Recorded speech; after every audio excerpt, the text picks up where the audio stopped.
क्या आपने कभी सोचा है हम इंसान कैसे बने?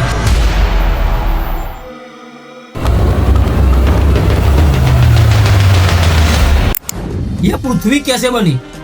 आग और धूल से कैसे बना यह नीला ग्रह? समुद्र से जमीन तक कैसे जन्मे डायनासोर और अचानक क्यों मिट गए? तो चलिए चलते हैं 4.5 अरब साल पीछे।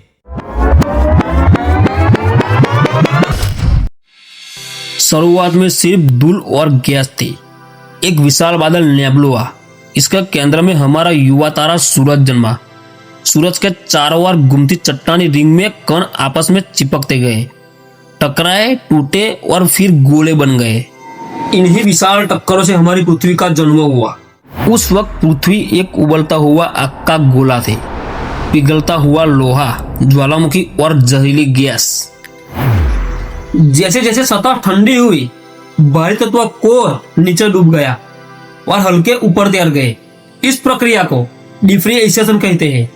इसने हमें लोह कोर दिया, जो आज चुंबकीय क्षेत्र बनकर हमें अंतरिक्ष की खतरनाक रेडिएशन से बचाता है। वैज्ञानिक कहते हैं कि एक प्राचीन ग्रह तिया मंगल के आकार का, जो पृथ्वी से टकराया। टक्कर इतनी भयानक थी कि पिघला मलबा पृथ्वी के चारों ओर घूम गया और उससे चांद बना। यह चांद आज भी ज्वार बात नियंत्रण करता है और हमारी रातों को खूबसूरत बनाता है। इसके बाद आया भारी उल्कापात का दौर, महावृष्टि सा पत्थरों का प्रहार। लेकिन सतह धीरे धीरे ठंडी हुई, भाप बादलों में बदली और अरबों सालों की बारिश से महासागर बने और इन्हीं महासागरों में जीवन के पहले बीज बने। अब आगे पहली सांस कैसे बनी और आकाश नीला क्यों है? 3.8 अरब साल पहले समुद्र के तल पर हाइड्रोथर्मल वेंट्स के पास गर्म और खनिज समुद्र पानी फूकता था। वह रासायनिक क्रियाएं होने लगी। कार्बन, हाइड्रोजन और नाइट्रोजन जैसे अणु मिलकर जैविक अणु बने। कुछ अणु तो ऐसे थे जो खुद की कॉपी बना सकते थे। यह आरएनए वर्ल्ड थ्योरी का आधार है। फिर बनी कोशिकाएं, झिल्ली ऊर्जा तंत्र और पहली जीवित इकाइयां। पहले प्रोकैरियोट्स आए और फिर विकसित हुए साइनोबैक्टीरिया। इन साइनोबैक्टीरिया ने प्रकाश संश्लेषण के जरिए ऑक्सीजन पैदा की। इस घटना को क्रिएट ऑक्सीजन इवेंट कहते हैं, जिसने वायुमंडल में ऑक्सीजन का स्तर बढ़ा दिया, जो आज हमारे जीवन का आधार है। इसके बाद यूकैरियोटिक कोशिकाएं बनी, बहुकोषीय जीव आए। लगभग 540 मिलियन साल पहले समुद्र में जीवन अचानक बदल गया। इसे कैम्ब्रियन विस्फोट कहते हैं। अचानक समुद्र जीवन में झींगा जैसे जीव, समुद्री कीड़े और प्राचीन मछलियां दिखाई देने लगी। 600 मिलियन साल पहले धीरे धीरे जीवन ने पानी के बाहर कदम रखा और पौधे तट पर आए और फिर उनमें से बीज बने, फिर बड़े वृक्ष। हवा में ऑक्सीजन बढ़ी और धरती हरी चादर से ढक गई।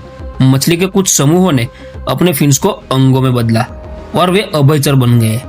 इन अभयचरों ने कठोर खोल वाले अंडे देना शुरू किया, जिनमें सरीसृप जन्मे और इन्हीं सरीसृप से एक बड़े युग की शुरुआत हुई, डायनासोर का युग। 230 से 66 मिलियन साल पहले ट्राइसिक काल में छोटे छोटे सरीसृप आए और जुरासिक काल में जंगल आसमान तक उठे और इनके साथ आए लंबी गर्दन और पूंछ वाले विशालकाय सौरोपॉड्स। क्रेटेशियस काल में डायनासोर की सीमा अपने चरम पर थी। कुछ छोटे और कुछ इमारत से भी बड़े, हर तरह के जीव। धरती पर शाकाहारी ट्राइसेराटॉप्स जैसे दिग्गज, आसमान में उड़ने वाले पेट्रासॉर्स और समुद्र में मोसासॉर्स और पेल्सियोसॉर्स का राज था। इस युग के शिखर पर था एक ही विशालकाय, ट्राइनेरोसॉरस रेक्स। उसकी दहाड़े कल्पना को आज भी हिला दे। अब आने वाला है वह समय जिसने इतिहास की दिशाएं बदल दी, महाविनाश। लगभग 6.6 करोड़ साल पहले मेक्सिको के एक युक्तान प्राय द्वीप के पास एक विशाल क्षुद्रग्रह धरती से टकराया, जिसे क्रेटेशियस पैलियोजिन विलुप्तीकरण कहते हैं। इस टक्कर से भयंकर आग लगी और धूल धुएं ने सूरज की रोशनी को कई सालों तक ढक दिया। तापमान गिरा, पौधे मरे और पूरा खाक जाल टूट गया।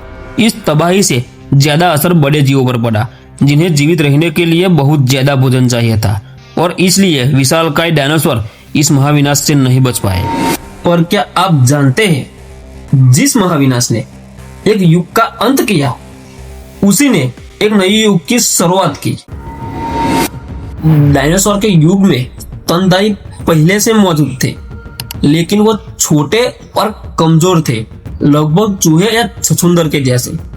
लेकिन उनकी कुछ खास विशेषताओं ने उनको इस तबाही से बचा लिया। वो जमीन के अंदर बिलों में रहते थे, जिससे वो आग और गर्मी से बचे रहे। वो गर्म खून वाले थे, जिससे वो कड़ाके की ठंडी में भी जीवित रह सके। और वो सर्वहारी थे, जो बचे कुचे कीड़े और बीज खाकर जी सके। जब डायनासोर का राज खत्म हुआ तो पृथ्वी पूरी खाली जगह बन गई। इन खाली जगहों को भरने के लिए स्तनधारियों ने तेजी से विकास करना शुरू कर दिया। वो आकार में बड़े हुए, कुछ पानी में चले गए, कुछ पेड़ों पर चढ़ गए और कुछ उड़ने लगे। इस युग में पेड़ों पर रहने वाले प्राइमेट्स का जन्म हुआ, जो आगे चलकर हमारे पूर्वज बने। अब शुरू होगी हमारी अपनी कहानी। आग, भाषा, कला और अंत में सभ्यता। हमारी जन्मभूमि अफ्रीका है। 30 से 40 लाख साल पहले ऑस्ट्रालोपिथेक्स जैसे हमारे पूर्वज थे। फिर आए होमो हैबिलिस, जिन्होंने पत्थर के औजार बनाए। इसके बाद होमो इरेक्टस ने आग का इस्तेमाल करना और लंबी यात्रा करना सीखा। नीडरथल साहसी शिकारी थे, जो अपने मृतकों को दफनाते थे। और फिर लगभग 3 लाख साल पहले हम आए, होमो सेपियंस। हमने भाषा, कला, संगीत और सहयोग करना सीखा। लगभग 60 से 70 हजार साल पहले हम अफ्रीका से बाहर निकले और दुनिया भर में फैल गए। हमने तट, जंगल, पहाड़ और रेगिस्तान पार किया। एशिया, यूरोप, ऑस्ट्रेलिया और अमेरिका तक पहुंचे। इसके बाद कृषि क्रांति आई, जिससे बस्ती या सभ्यता, पहिया, लिपि, विज्ञान और आज का डिजिटल युग शुरू हुआ। हमने देखा कि आग से महासागर बने, महासागर से जीवन निकला, डायनासोर का उदय हुआ और उनका पतन भी, और आखिर में हम इंसान यहाँ खड़े हैं। यह कहानी हमें बताती है कि बदलाव ही जीवन का असली नियम है। अगर वीडियो अच्छा लगा हो तो लाइक, शेयर, सब्सक्राइब करना मत भूलना। धन्यवाद।